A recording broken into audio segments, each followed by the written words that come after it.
Welcome to the International Brotherhood of Freemasons podcast, a Masonic podcast that brings you education pieces from a wide array of authors throughout the English, Spanish, and French-speaking regions of the world. International Brotherhood of Freemasons in no way reflects the views of any Masonic lodge or Grand Lodge and is the sole opinion of the person expressing it. And now, your host, Brother Paul Haynes.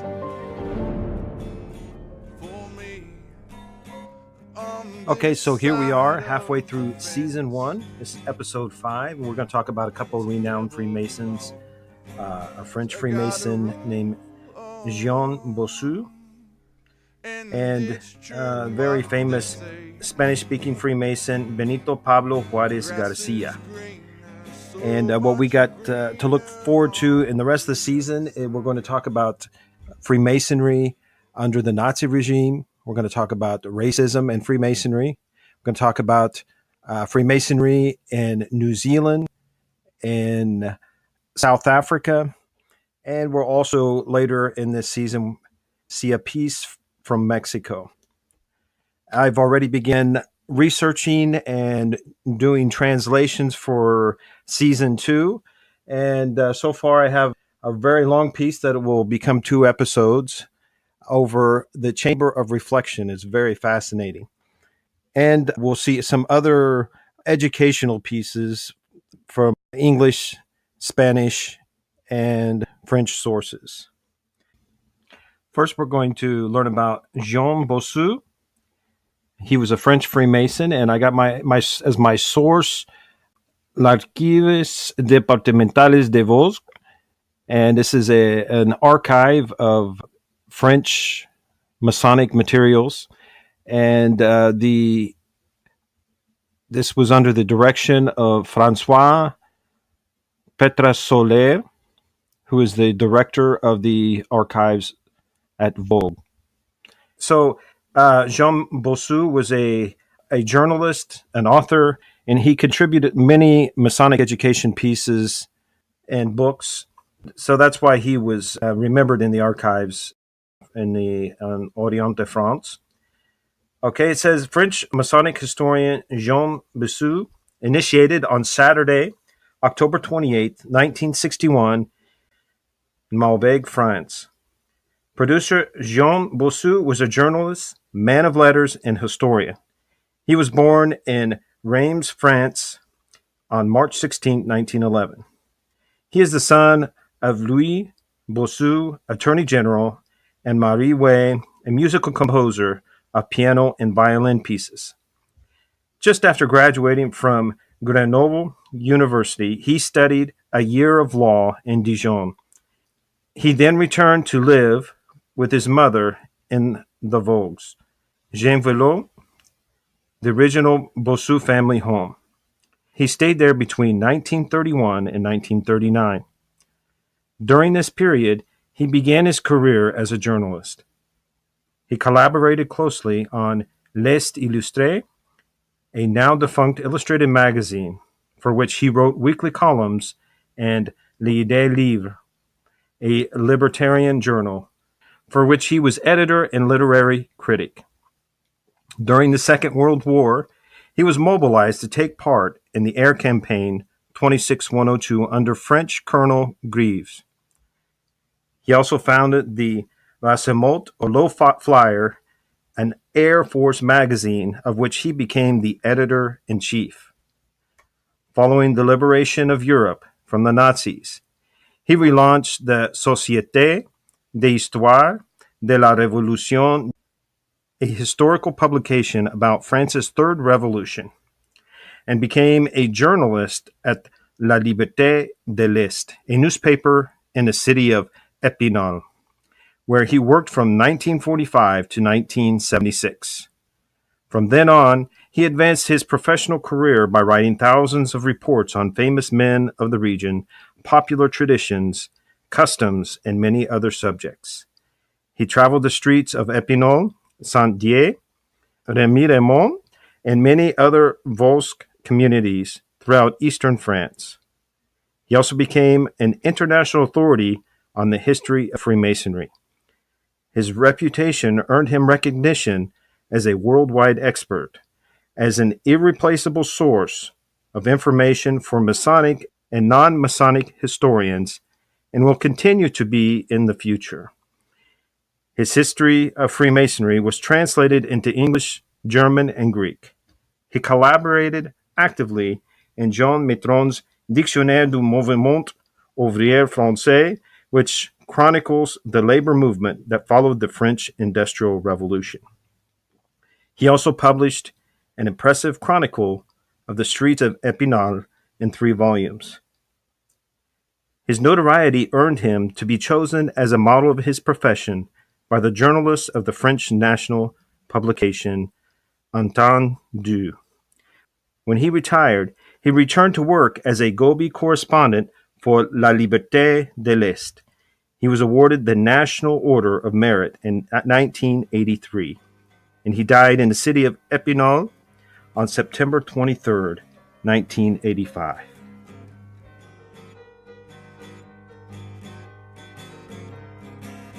And I know there's no one else.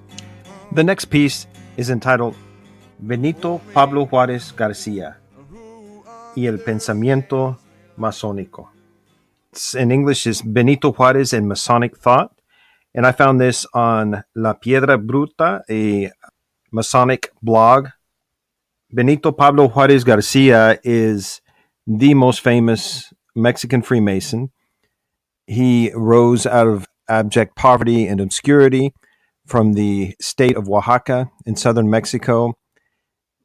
He did not speak any Spanish, much less English or any other language, until he was about 12 years old. He grew up in a very poor village, had very limited opportunities, so he ended up leaving his village, ended up in Mexico City. There in Mexico City, he originally began to study to be a priest and ended up in politics and ascended to the highest office in the land as president of the Republic of Mexico. And also he was strongly influenced by Masonry, Freemasonry.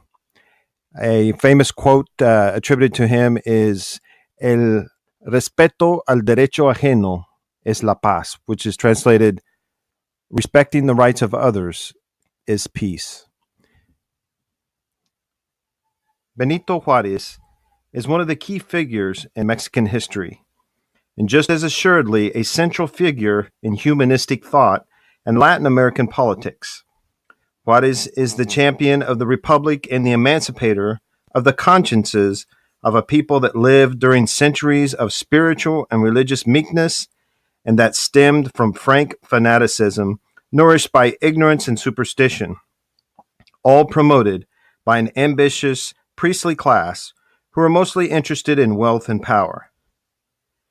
Freemasonry in Mexico and in the world recognizes the importance of the spiritual formation of man, and it proclaims to be motivated by the desire of the deepest spiritual rebirth.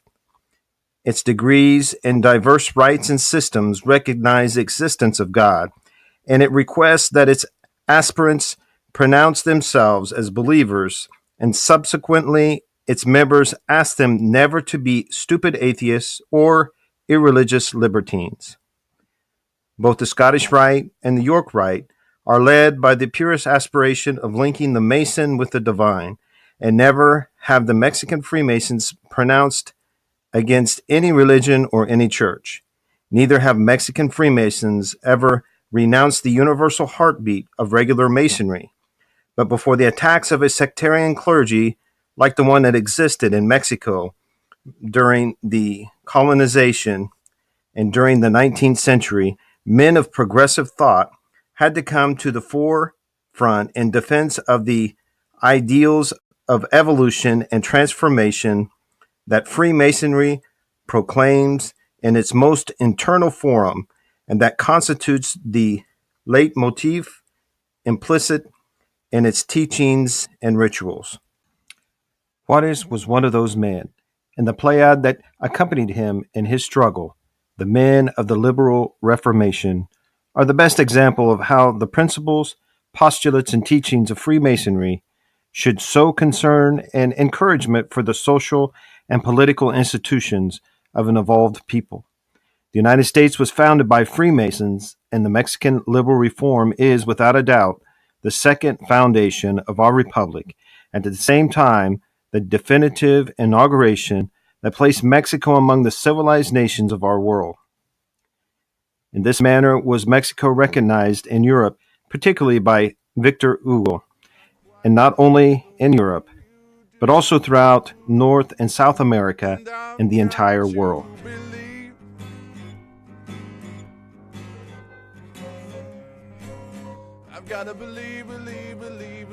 Juarez is celebrated for his human condition full of virtues and defects. Juarez is recognized for his enormous merits and is the liveliest example of perseverance in the struggle against all adversities together, either in his personal life or in his political journey. In his personal life, Juarez emulates from the historically most marginalized social class in Mexico, the indigenous. Benito manages to become emancipated, study, become a lawyer in the midst of all the setbacks and misfortunes.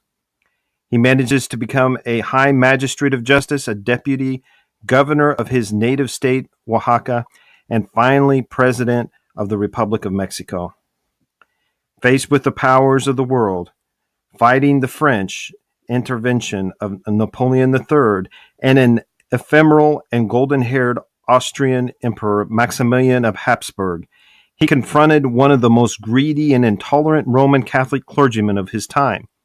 He enriched society with more than 2/3 of the lands of Mexico and possession of the so-called dead hands, and willing to exercise preeminence over the earthly power of the state, notwithstanding the celebrated Christian mandate that God and Caesar should each occupy his own place and scope. Juarez is made great by adversity, by his ideals, and by his moral triumph over the enemies of freedom and progress. The presence of Juarez in Freemasonry is indisputable, although certainly the historical data varies. In Mexico, Freemasonry came during the first decade of the 19th century, and then in 1824, Guadalupe Victoria, first president of independent Mexico, acts as Grand Master of the National Grand Lodge of Mexico, brought to our lands by Mr. Joel R. Poinsett, Plenipotentiary Minister of the U.S. government to Mexico. However, by 1806, it is said that Miguel Hidalgo, the initiator of the independent struggle of New Spain, had been initiated a Mason in a lodge without a name or exact location of Mexico City. But there is no reliable data on this. This lodge has probably been of Cadiz inspiration, that is, of those founded in Cadiz, Spain, by Francisco de Miranda to promote the independence of the American colonies, the secretive and revolutionary lodges of the Rational Knights in Lautaro. After the Mexican independence was completed in 1821, Mexican society confronted the fundamental political debate of its history, deciding whether the new country is to be constituted as a centralist or federalist republic. Freemasonry has played, since then, a crucial role in Mexican history. The so-called Scottish Rite, made up of peninsular Spaniards and some Creoles eager to maintain viceregal privileges, announced by a scheme of a centralist political organization. The mestizos, the emerging social class, decided to fight for a model of a federal republic and were grouped in the York Rite. Both systems of Masonry became authentic political parties, and according to Don Jose Maria Matosen in his History of Freemasonry in Mexico, 1806 to 1884, soon the lodges ceased to be such and became cliques of power and influence. The rituals and Masonic symbolism disappeared to become authentic political parties in which being Scottish meant being a centralist and being a Yorkino or Yorkite, a federalist.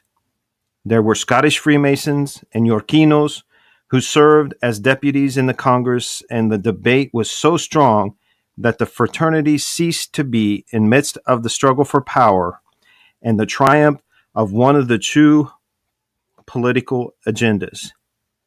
Finally, the federal nation agenda, that is the Yorkino Party, won out. 9 traditional Freemasons, 5 from York Rite and 4 from the Scottish Rite, Freemasons, who were proponents of the lodge, ceremony, and symbolism, tired of seeing the lodges turned into political parties, decided to separate from their labors and founded a Masonic system that prevailed throughout the 19th century, to which they gave it the name of Mexican National Rite. The founding of this Masonic system occurred in 1825.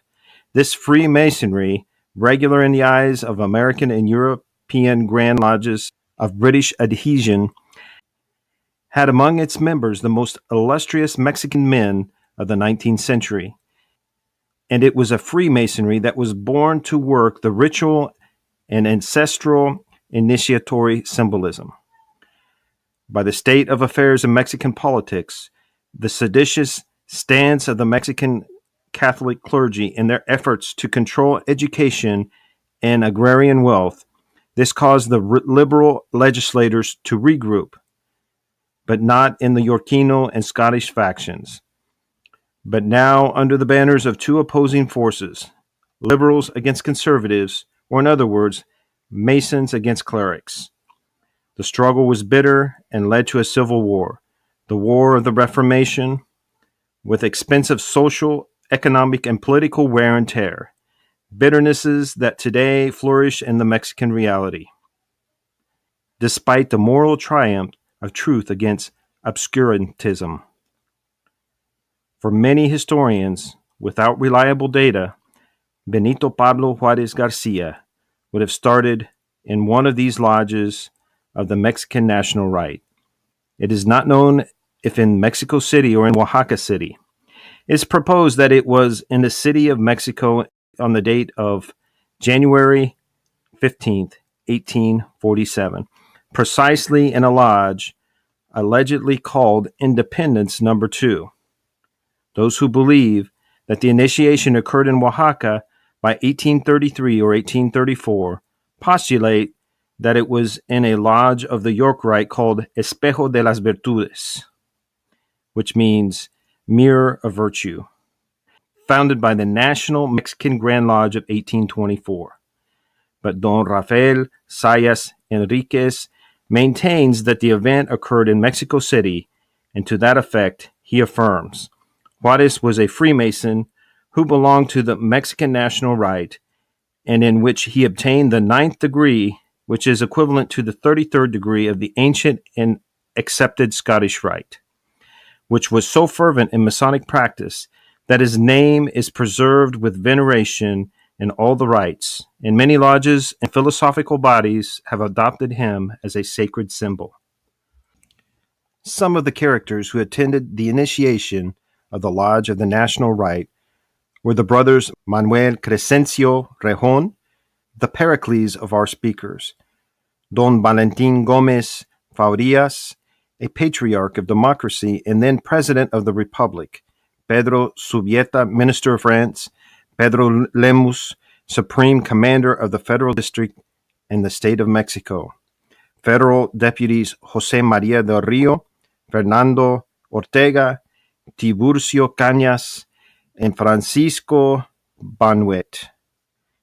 The initiatory act was also witnessed accordingly by Don Agustin Buenrostro, Joaquin Navarro, Ambrosio Moreno, Minister of the Supreme Court of Justice, Miguel Lerdo de Tejada, and many other distinguished military and scholarly people. The narrators say that Benito Juarez, from that night of his initiation, adopted the symbolic name of Guillermo Tell, meaning that he would have to be energetic and consistent, just as the Swiss hero was in the defense of national liberties of his homeland. It is necessary to state that the sources assure us that to celebrate the Masonic initiation of Juarez, the Hall of Sessions of the Senate of the Republic was established as a Masonic temple, and that the initiation ceremony was presided over by the illustrious brother Don Jose Maria de Rio, then Grand Master of the Mexican National Rite. It is said that Juarez, in addition to having chosen the symbolic name of the Swiss character, always wanted at any time and place to play the role of Tyler and none other. There are those who maintain that he was worshipful master on 2 occasions of his lodge, Independencia No. 2. The birth of Benito Juarez, which occurred in Guelatao, Oaxaca, Mexico, on March 21st, 1806, coincides with a time of great upheavals that hinges upon the struggle for freedom and progress.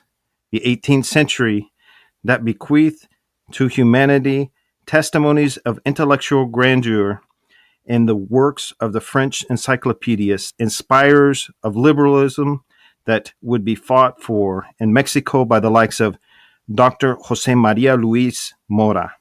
Children of this libertarian tradition are Washington, Miguel Hidalgo, Jose Maria Morelos y Pavón, Sucre, San Martín, Mancini in Italy, Simón Bolívar, Bernardo O'Higgins, Juarez, and of course Lincoln.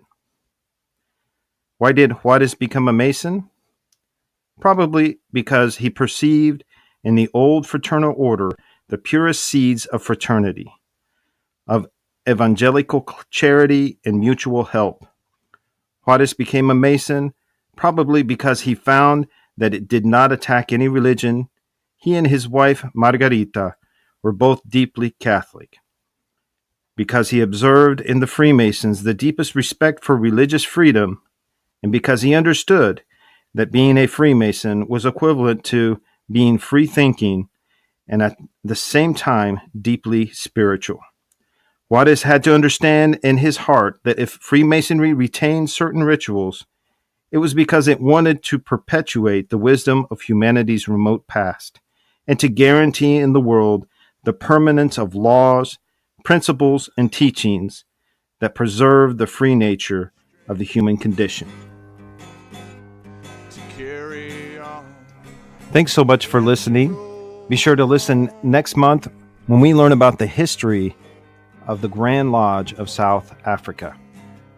I also want to thank Daniel Haynes for the intro and Ryan K. Haynes for providing soundtracks for this episode. You can find more information about Ryan K. Haynes and his music at ReverbNation.com. If you're interested to learn more, please go to www.ibfpodcast.com. You will also find a link on the homepage to support the show. Anyone who becomes a sponsor of the show with a contribution of at least $1 a month or a one-time contribution of $12 will receive access to exclusive content, which are original pieces, their translations, pictures, and also will be mentioned on the show. Anyone who contributes $5 or more a month or a one-time contribution of $60 will receive the same exclusive content, an honorable mention on the show, and will be listed as a producer on the website. And finally, will receive an IBF producer package by mail. Look for us on YouTube, Facebook, Google+, and Twitter. We'll see you next month with a new episode of International Brotherhood of Freemasons podcast. Until then, remember how good and pleasant it is when brothers live together in harmony.